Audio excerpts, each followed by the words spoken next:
A Catholic and a Protestant walk into a church.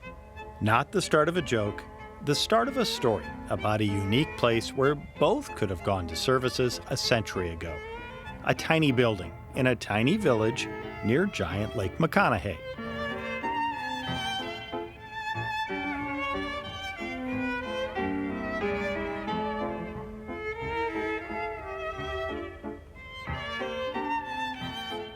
It's touted as the only one in the world.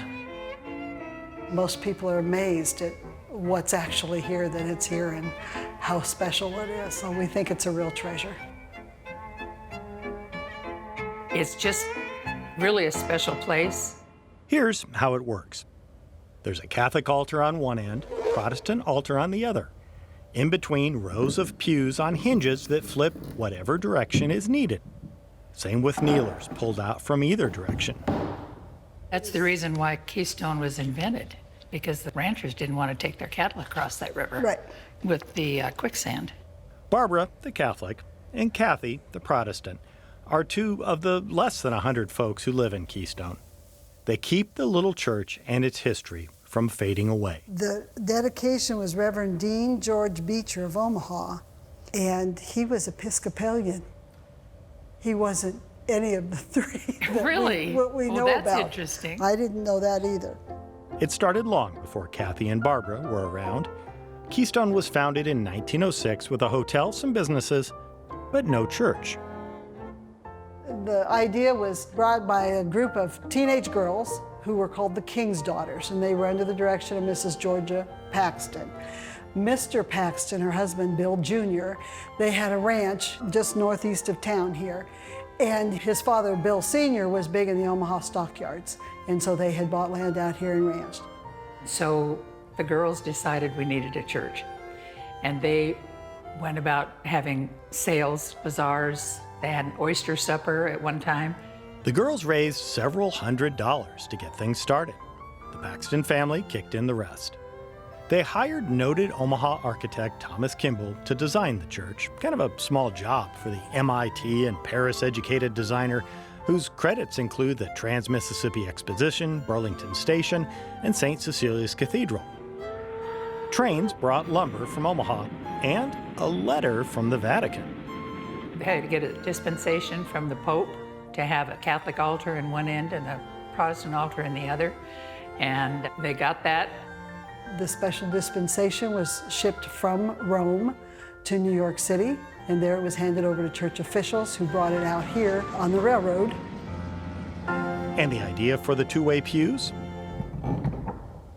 Mrs. Paxton was very well traveled, and we believe she's the one that came up with the idea for the conversion of the backs. Got the idea from the cable cars in the big cities that went one direction, couldn't turn around. So they flipped the seats and came back.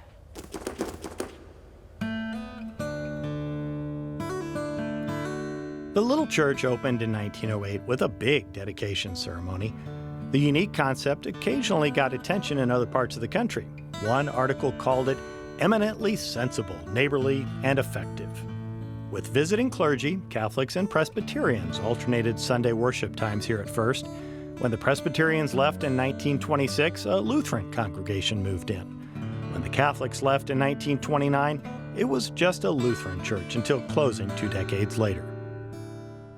And Rex was the last baby baptized in this church during regular services Oh, for the really? Lutherans. I didn't know that. 1949, yeah. Barbara and Kathy helped get it fixed up a few years ago and are preserving its history. There are occasional special services, events, even weddings here. Tour groups can see original Bibles, hymnals, and journals showing how much each Sunday school kid put in the offertory. It's a step back into early 1900s life in a small frontier town. The organ in the corner is original. It's a pump organ. You have to pump your brains out, but you can get music out of it. To be able to have two different congregations hold services here spoke to the unity of the community and how they were able to work together and build something that was really beneficial to everybody.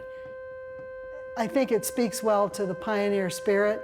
We figure out what we need, and we figure out a way to do it, and we can usually get along while we're doing it. And I think it's a simple solution to so many issues today, if we could just all do this.